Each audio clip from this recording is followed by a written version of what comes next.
21 के स्टार्ट में जीशियो sad sad सा अपने कैंप को जब लेकर जा रहा होता है, तो वो दिल ही दिल में आनिंग को बहुत सारी विशेष देता है कि वो सारी लाइफ खुश रहे, बिल्कुल एक फ्लावर की तरह खिलती रहे। जबकि आनिंग वो रोते रोते अपने बचपन की यादों में चली जाती है। और फिर हमें फ्लैशबैक में दिखाते हैं कि 13 इयर्स अगो आनिंग एक क्यूट सी स्वीट सी बच्ची हुआ करती थी। उसकी मॉम और डैड वो दोनों अलग हो गए थे, लेकिन वो अपनी मॉम के लिए एक बहुत ही स्पेशल सरप्राइज तैयार कर रही होती है। वो कभी भी अपनी मॉम को भुला नहीं पाई थी। लेकिन एक दिन उसके डैड जब आते हैं तो वो उनसे कहती है कि मुझे मॉम से मिलने ले जाएं। लेकिन आगे से उसके डैड कहते हैं कि हमारे घर में कुछ नए लोग आकर रहेंगे और ये भी अब हमारी फैमिली ही समझे जाएंगे। और उनमें होता है एक तो छोटा सा जीशियो जिसको उन्होंने अपना एडॉप्टिव बेटा बना लिया था, और साथ में उसकी मॉम जिनका नाम लिन था। वो उन दोनों को आनिंग से इंट्रोड्यूस कराते हैं और उससे कहते हैं कि आइंदा से मैडम लिन ही तुम्हारा ख्याल रखेंगी। आनिंग को यह सब अच्छा नहीं लग रहा था, उसे सिर्फ अपनी मॉम की यादें आ रही थी।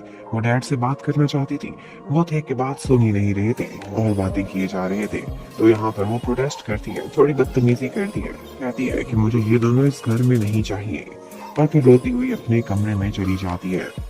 उसके डैड उसके पीछे पीछे आते हैं और उसे समझाने की कोशिश करते हैं कि तुम ऐसा रूडली बिहेव नहीं कर सकती, तुम्हारी ऐसी ट्रेनिंग नहीं हुई। लेकिन आनिंग को ऐसे लग रहा था कि जैसे वो मैडम लीन को उसकी स्टेप मदर बना कर ले आए हैं। वो कहती है कि मैं अपनी मॉम की जगह किसी को भी नहीं दे सकती। तो उसके डैड कहते हैं कि ऐसी कोई बात भी नहीं, तुम्हारी मॉम जैसा इस दुनिया में कोई हो भी नहीं सकता। और जहाँ तक मैडम लिन की बात है, तो वो तुम्हारी स्टेप मदर नहीं है, बल्कि उनके साथ मेरा एक और एग्रीमेंट हुआ है। एक ऐसा एग्रीमेंट जो तुम बच्ची हो अभी समझ नहीं पाओगी। बस यही समझो कि वो तुम्हारा ख्याल रखने के लिए यहाँ पर आई है।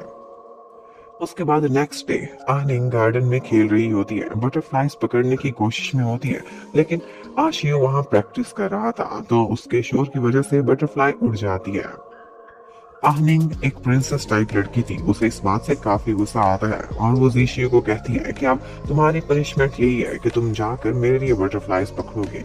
वो चाहता था कि वो ट्रेनिंग बीच में छोड़कर ना जाए, मार्शल आर्ट सीखना उसके लिए बहुत जरूरी था, वरना उसे सजा मिलेगी।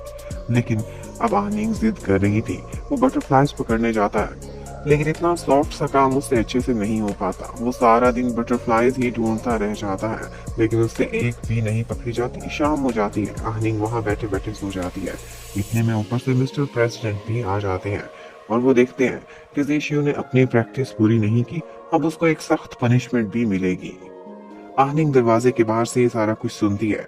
जीशियो ने उसका नाम भी नहीं लिया था कि मैं उसकी वजह से डिस्ट्रैक्ट हुआ था, बल्कि वो सारा इल्जाम खुद के ऊपर ले लेता है और प्रैक्टिस पूरी ना करने की वजह से उसको 3 लैशेस सजा में पड़ते हैं। वो छोटा सा था, उसे बहुत तकलीफ होती है। जीशियो के कमर पर बहुत घाव आ गए थे। उसकी मॉम मेडिसिन लगाते हुए उससे कहती है कि बेटा, किसी के लिए भी अपने दिल में ग्रूज ना पालना। आनिंग एक छोटी सी लड़की है, वो स्वीट है, हमें एक्सेप्ट करने में उसे टाइम लगेगा। तुम्हें बहादुर और स्ट्रांग रहना है और एक फैमिली की तरह से आनिंग का ख्याल रखना है। उसके बाद नेक्स्ट डे आनिंग जीशियो को प्रैक्टिस करते हुए देखती है, तो उसके पास आती है। जीशियो ने आज उसके लिए एक स्पेशल रेडी किया हुआ था, और वो था एक बटरफ्लाई पकड़ी हुई थी ग्लास के अंदर, ताकि वो उड़ ना सके। और बदले में आनिंग उसको बहुत स्वीट रिस्पॉन्स देती है, अपनी कुछ कैंडीज उसके साथ शेयर करती है और वो दोनों काफी खुश नजर आती है। अब उन दोनों की बहुत अच्छी दोस्ती हो गई थी और इसी तरह से दिन गुजरते जाते हैं, वो बड़े भी होते जाते हैं और अपना बचपन एक साथ गुजारते हैं। उनके इकट्ठे बहुत सारी यादें थी। मैडम लिन उनका ख्याल रखती थी, उनकी तरबियत करती थी, उनके लिए खाना भी बनाती थी। लेकिन उसके बाद हमें एक और बात पता चलती है, और वो ये है कि मैडम लिन बहुत बीमार है। उन्हें कोई ऐसी बीमारी है कि उनको लगता है कि अब उनके दिन पूरे होने वाले हैं और वो मरने वाली है। आहनिंग के डैड उससे वादा करते हैं, कहते हैं कि मैं तुम्हारे बेटे का ख्याल रखूंगा। और उसके बाद नेक्स्ट सीन में हमें दिखाते हैं कि मैडम लिन की डेथ हो जाती है। जीशियो का इस दुनिया में सिर्फ उसकी एक मॉम ही थी जो एक रिश्ता था, और वो भी उनसे दूर हो गया था। आहनिंग समझ सकती थी कि वो कितनी तकलीफ में है। वो उसे चुप कराने के लिए कहती है कि कोई बात नहीं, मैं हूँ, मैं हमेशा तुम्हारे साथ रहूंगी। फिर आगे से जीशियो कहता है, तुम्हारी भी एक दिन शादी हो जाएगी, तुम भी चली जाओगी। तो आहनिंग ये सुनकर कहती है, मैं कहीं नहीं जाऊंगी, मैं शादी ही तुमसे कर लूंगी। मिस्टर प्रेसिडेंट ये सारी बातें खड़ा होकर सुन रहा था। उसे ये सुनकर बहुत गुस्सा आता है। वो जीशियो को अपने पास बुलाते हैं और उसे लिन हे के नाम से बुलाते हैं, जो उसका बर्थ नेम था। कहते हैं कि तुम हमारे कबीले से नहीं हो, हम रॉयल फैमिली से हैं, इसलिए तुम अपनी औकात याद रखो और आनिंग से दूर रहो।